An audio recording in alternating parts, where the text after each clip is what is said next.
வணக்கம். நான் உங்கள் மோகனா. 8/9/2025 திங்கட்கிழமை மாலை மலர் செய்திகள். ரஜினியின் ரகசிய ஆன்மீகம். ஆண்டவன் சொல்றான், அருணாச்சலம் முடிக்கிறான். ராகவேந்திரர் கொடுத்த அனுமதி.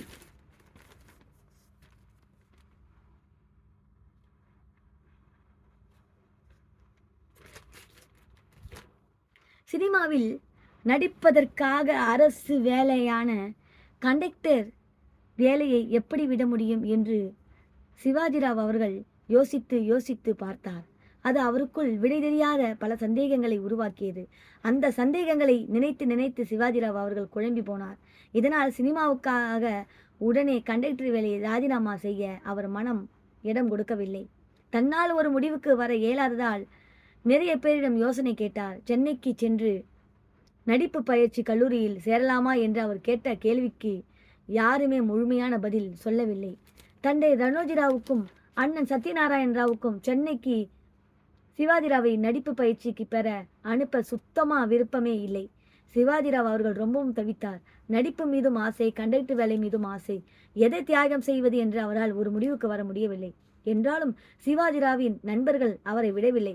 தொடர்ந்து சினிமாவில் நடிக்க முயற்சி செய் என்று சொல்லிக் கொண்டே இருந்தனர். குறிப்பாக ராஜ்பகதூர் அவர்கள், நீ எப்படியா சென்னைக்கு சென்று நடிப்பு பயிற்சி கல்லூரியில் சேர்ந்து படிப்பை முடித்துவிடு, நீ நிச்சய பெரிய ஆளாக வருவாய் என்றார்.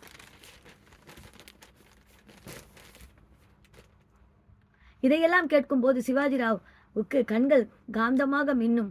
நீ சொல்வது நடக்குமா என்று ஆர்வத்துடனும் ஆசையோடும் கேட்டார். அதே சமயங்களில் நிச்சயமாக உன் கனவு நிறைவேறும் என்று ராஜ் பகதூர் தன்னம்பிக்கை கொடுத்து கொண்டே இருந்தார். இது பற்றி சிவாஜிராவ் அவர்கள் ஒரு தடவை அளித்த பேட்டியில் நிகழ்வுடன் குறிப்பிட்டு இருந்தார். அந்த பேட்டியில் அவர், நான் இப்படி நடிக்க வருவேன் என்று கனவில் கூட நினைத்து பார்க்கவில்லை. கர்நாடக போக்குவரத்து கழகம் நடத்திய ஒரு நாடகத்தை திடீரென்று துரியோதனன் வேடம் கொடுத்து நடிக்க சொன்னார்கள். முதலில் பயமாகத்தான் இருந்தது. நிறைய சிவாஜி சார் படம் பார்த்து அவரே மாதிரி செயலாக இருக்க வேண்டும் நினைத்தேன். அந்த வேகத்தில் மேடை ஏறிவிட்டேன். துரியோதனன் வேடத்தில் சிறப்பாக நடித்து விட்டேன். அடுத்தடுத்து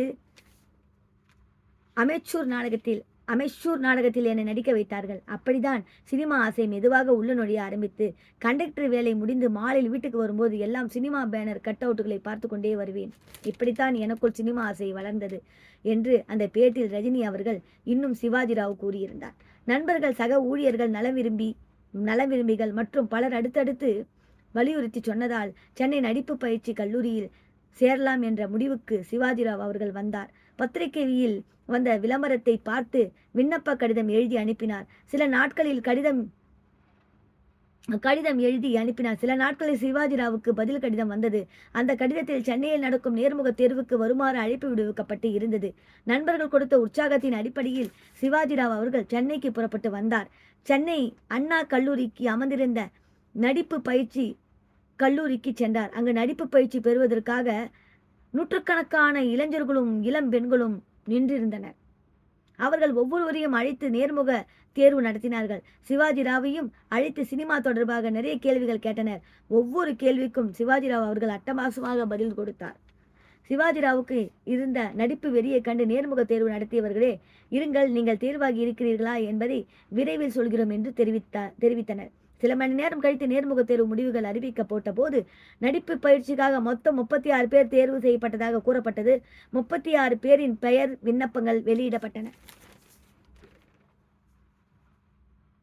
அந்த 36 பேரில் சிவாஜிராவும் ஒருவர். இதை கேட்டதும் சிவாஜிராவ் கண்ணீர் மல்கினர். மறைந்த தாயை நினைத்தார், ராகவேந்திரரை நினைத்தார். மனம் இயல்பு நிலைக்கு திரும்பியதும் ஆனந்த கூத்தாடியது. அதே மகிழ்ச்சியுடன் சிவாஜிராவ் அவர்கள் பெங்களூர் ரயிலில் புறப்பட்டு சென்றார். சென்னையில் நடிப்பு பயிற்சிக்கு தேர்வாகி இருக்கும் தகவலை ராஜ்பகதூர் உட்பட அனைத்து நண்பர்களிடம் தெரிவித்தார். அவர்கள் மிகவும் மகிழ்ச்சி அடைந்தனர். பிறகு சிவாஜிராவ் வழக்கம் போல் கண்டக்டர் வேலையை பார்த்து கொண்டே நாடகங்கள் நடித்தபடியே இருந்தார். ஒரு நாள் சென்னை நடிப்பு பயிற்சி கல்லூரியில் இருந்து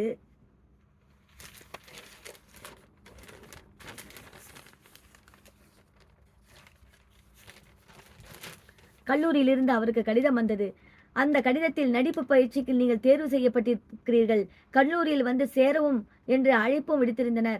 அந்த கடிதத்தை படித்ததும் சிவாஜிராவுக்கு கையும் ஓடவில்லை, காலும் ஓடவில்லை. பிரமிப்பில் மூழ்கி போனார். அவரது நண்பர்கள் அவரை தோளில் தூக்கி வைத்து கொண்டாடினார்கள். உன் வாழ்க்கை மாறப்போகிறது, மனமகிழ்ச்சியில் அப்படியே வெளிப்படுத்தினார்கள். உச்சத்தில் இருந்த சிவாஜிராவுக்கு கண்டக்டர் வேலையை விட வேண்டுமா என்ற தவிப்பு மீண்டும் மனதிற்குள் தோன்றியது. கடைசியில் பலரது யோசனைப்படி கண்டக்டர் வேலைக்கு நீண்ட நாட்கள் விடுப்பு போட்டுவிட்டு சென்னைக்கு புறப்படலாம் என்று தீர்மானித்தார். அடுத்த நிமிடமே அடுத்த சிக்கல் மனதில் வந்து மோதியது.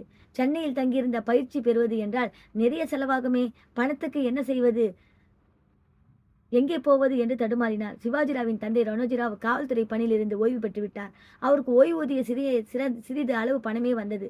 அவர் வைத்திருந்த பெட்டி கடையிலும் பெரிய அளவில் வியாபாரம் இல்லை. அண்ணன் சத்யநாராயண ராவ் அரசு பணியில் இருந்தாலும் அவருக்கு பெரிய அளவில் சம்பளம் இல்லை. அவர் வாங்கிய மாத சம்பளம் குடும்பத்தை நடத்துவதற்கே சரியாக இருந்தது. சுமார் 2 ஆண்டுகள் கண்டக்டர் பணி செய்து வந்த சிவாஜிராவ் கையில் சேமிப்பு பணம் இல்லை.